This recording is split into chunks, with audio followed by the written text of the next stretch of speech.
नमस्कार दोस्तों, स्वागत है मेरे यूट्यूब चैनल में।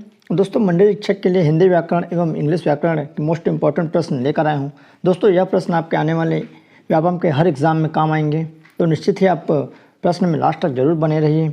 यह जो भी व्यापम का भी एग्ज़ाम सामने है उन सभी में इसका उपयोग सिद्ध होंगे। तो निश्चित ही चलिए देखते हैं। यहाँ पर सबसे पहले मैं यहाँ पर आपको हिंदी व्याकरण का क्वेश्चन बताऊंगा। दोस्तों, इसी तरह की जॉब से तैयारी एवं प्रैक्टिस सेट हेतु चैनल को जरूर से सब्सक्राइब करें एवं प्रश्न अच्छा लगे तो लाइक एवं शेयर करना न भूलें और बेल घंटे के ऑल बटन को भी प्रेस करें, तभी आप तक नोटिफिकेशन पहुंच पाएगा। और टेलीग्राम ग्रुप पर लिंक नीचे देगा, उसको भी जरूर से ज्वाइन करिए। तो दोस्तों, आइए सबसे पहले देखते हैं हिंदी के व्याकरण के इंपॉर्टेंट प्रश्न जो कि आपके आने वाले एग्जाम के लिए 100% यहाँ पर उपयोगी साबित होंगे। सबसे पहले आपका जो क्वेश्चन है, कंठोष्ठ ध्वनि का उदाहरण है। आपको बताना है इनमें से कौन सा कंठोष्ठ ध्वनि का उदाहरण है। तो इसका सही आंसर क्या होगा? और नेक्स्ट है, सही वर्तनी वाले शब्द को चुनें। तो आपको यहाँ पर सही वर्तनी वाले शब्द चुनना है। तो इसका सही आंसर क्या होगा? इसका सही आंसर आपका ए होगा, शारीरिक। आपको दोस्तों यहाँ पर देखना है कि सही वर्तनी वाले प्रश्न व्यापम में अक्सर पूछे जाते हैं। समास, संधि, सभी यहाँ पर तरह के मैंने क्वेश्चन सिलेक्ट किया है, तो निश्चित है आप देखिए। तो आपका यहाँ पर सही आंसर क्या होगा? ए होगा। नेक्स्ट है, मतैक्य में कौन सी संधि है? तो इसका सही आंसर क्या होगा? यहाँ पर डी, वृद्धि संधि। मतैक्य में कौन सी संधि है? वृद्धि संधि, जिसमें डबल आई का मात्रा होता है, उसमें अधिकांश में यहाँ पर वृद्धि संधि होता है। तो इस चीज़ को आप ध्यान रखिएगा। और दोस्तों, मंडल शिक्षक हेतु बहुत सारे प्रैक्टिस सेटों का वीडियो मैंने नीचे डिस्क्रिप्शन में डाल रखा है, आप जाकर जरूर देखिए, वहाँ आपको हर तरह के क्वेश्चन मिल जाएंगे। उसके बाद नेक्स्ट है, 10 मुख में कौन सा समास है? हिंदी के मोस्ट एमपी क्वेश्चन है, 10 मुख में कौन सा समास है? तो इसका सही आंसर क्या होगा? सी, बहुब्रीहि समास। नेक्स्ट है, कन्यादान में कौन सा समास है? तो इसका सही आंसर क्या होगा? बी, तत्पुरुष समास होगा यहाँ पर कन्यादान में। ठीक है।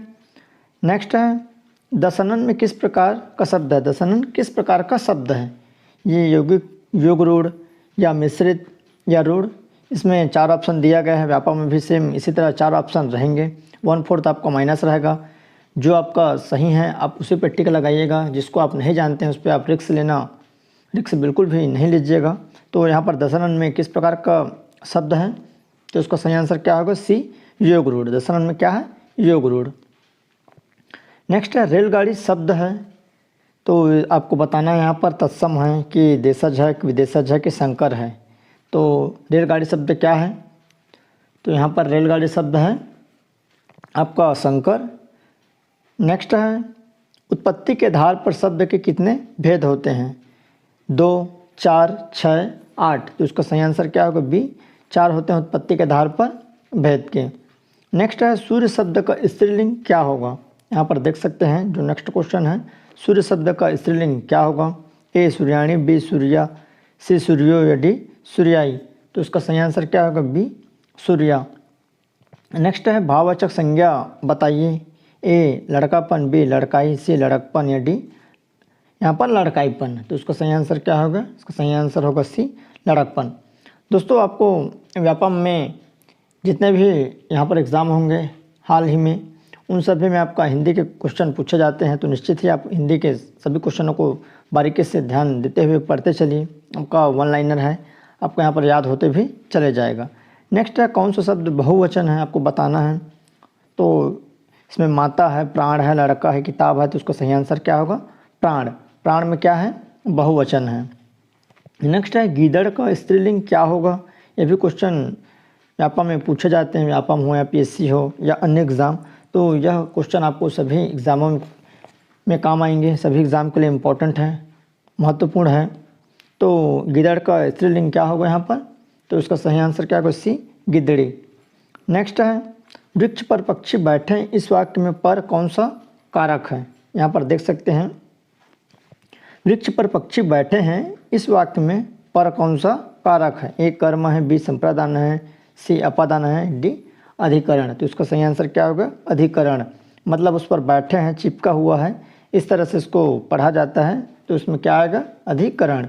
नेक्स्ट है, गरीबों को वस्त्र दो। गरीबों को वस्त्र दो वाक्य में कौन सा कारक है? ए, करण कारक, बी, अपादान कारक, सी, संप्रदान कारक या डी, कर्म कारक। तो इसका सही आंसर क्या होगा यहाँ पर? सी, संप्रदान। जो अलगाव होता है यहाँ पर संप्रदान कारक होता है। यहाँ पर आपका 15वां क्वेश्चन है, नागर का पर्यायवाची शब्द है। ए नगर, बी चतुर, सी ढोल या डी ग्रामवासी। तो इसका सही आंसर क्या होगा? बी चतुर होगा। नेक्स्ट है, उद्यत का विलोम शब्द है। 16वां क्वेश्चन यहाँ पर देख सकते हैं, उद्यत का विलोम है। ए सौम्य, बी सौख्य, सी उत्तम या डी कोमल। तो उसका सही आंसर क्या होगा? ए सौम्य होगा। नेक्स्ट है, जंगल में लगने वाले आग को कहते हैं। जो जंगल में लगने वाले आग उसको क्या कहते हैं? तो यहाँ पर बी आपका दवा नल। नेक्स्ट है, हमेशा रहने वाले को कहते हैं। ए शाश्वत, बी आपका यहाँ पर समसामयिक, से प्राणदाह या डी पार्थिव। तो उसका सही आंसर क्या होगा? ए शाश्वत होगा। नेक्स्ट है, निम्नलिखित में से विराम चिन्ह नहीं है। ए अल्प विराम, बी पूर्ण विराम, सी निर्देशक चिन्ह या डी अवतरण। तो इसका सही आंसर क्या होगा? इसका सही आंसर होगा डी अवतरण, जो कि विराम चिन्ह नहीं है। 20वां क्वेश्चन, यदि सही दिशा में परिश्रम करोगे तो अवश्य सफल हो जाओगे। ए सरल वाक्य, बी संयुक्त वाक्य, सी मिश्रित वाक्य या डी इनमें से कोई नहीं। तो इसका सही आंसर क्या होगा? सी मिश्रित वाक्य। नेक्स्ट है, हो सकता है राम का काम बन जाए। इसमें आपका क्या आएगा? हो सकता है राम का काम बन जाए। तो यहाँ पर ए निषेधवाचक, बी प्रश्नवाचक, सी संदेहवाचक या डी आपका आज्ञावाचक। तो उसका सही आंसर क्या होगा? इसका सही आंसर होगा यहाँ पर सी संदेहवाचक। यहाँ पर बोला गया है हो सकता है, तो यहाँ पर संदेह लगाया गया है। तो इस तरह आपके यहाँ पर हिंदी के 21 क्वेश्चन थे। दोस्तों इसी तरह के आपको प्रश्न लगातार चैनल में मिलते रहेगा, तो निश्चित ही चैनल को सब्सक्राइब कर रखे रहें और बेल घंटे के भी आल बटन को भी प्रेस कर रखे रहें। तो आइए नेक्स्ट इंग्लिश के क्वेश्चन की तरफ बढ़ते हैं। तो यहाँ पर आइए मैं आपको दिखा दूँ इंग्लिश के जो प्रश्न हैं, जिसमें ये भी इम्पोर्टेंट प्रश्न है। तो सबसे पहले जो क्वेश्चन है, the old women whom I thought was a lunatic। इसमें आपको विच पार्ट्स हैज़ एरर, आपको 4 पार्ट्स दिया गया है, जिसमें आपको बताना है कि कौन सा पार्ट यहाँ पर आपका गलत है। तो इसका सही आंसर क्या होगा? यहाँ पर इसका सही आंसर बी होगा, पार्ट बी आपका यहाँ पर गलत है। नेक्स्ट है, choose the correct statement recording for the following. आपको यहाँ पर सेंटेंस दिया है जिसको आपको सही चूज़ करना है।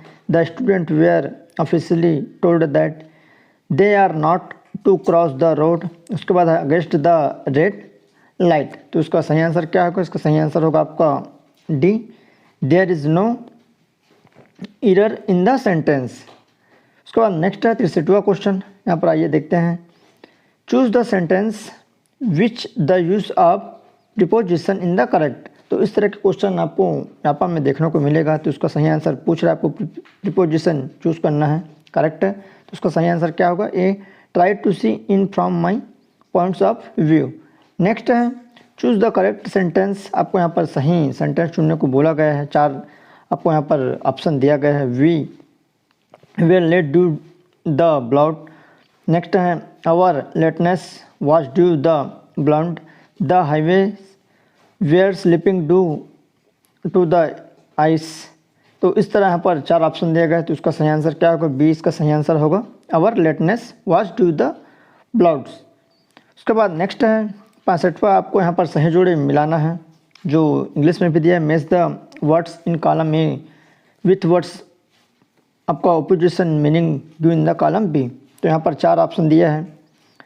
यहाँ पर स्पेरियस, ट्रांसपेरेंट्स, डेम्यूअल या सरप्लस। तो आपको यहाँ पर सही आंसर बताना है। तो उसका सही आंसर क्या होगा? सी यहाँ पर सही है। तो जो क्वेश्चन है, choose the correct sentence with expresses the sentence given below in passive voice. तो आपको यहाँ पर पैसिव वॉइस पूछा गया है। The residents celebrated the independence day. तो आपको यहाँ पर सही आपको चूज़ करना है वॉइस। तो इसका सही आंसर क्या होगा? 66 का A, the independent day was celebrated by the residents. Next है, choose the sentence in which there is no error. आपको इसमें से खाली बताना है कि कौन सा गलत है। ए है, I trust English. B, I can speak English उसके बाद next I trust the English, I can speak the English fluently. तो इसका सही आंसर क्या होगा 67 का, इसका सही जो आपको बताना है यहाँ पर बी एंड सी। नेक्स्ट है 68वें question, her teacher told the class that, उसके बाद ए है आपका ह्यूमन हार्ट्स वार्स, उसके बाद आपका बी सी है आपका यहाँ पर अबाउट इज बिंग अस, फिर है आपका डी एक प्लैनेट्स फर्स्ट। तो आपको choose the parts of above sentence with has a grammatical error, आपको यहाँ भी एरर बताना है। तो 68वें का आपका सही आंसर क्या होगा, इसका सही आंसर बी होगा। नेक्स्ट है choose the correct synonyms for the words fragile. तो 69 का आपका सही आंसर क्या होगा यहाँ पर बी, यहाँ पर ब्राइटल। नेक्स्ट है फिर आपको जोड़ी मिलाना है, match the one word substitute for word given in column A with single words given in column B.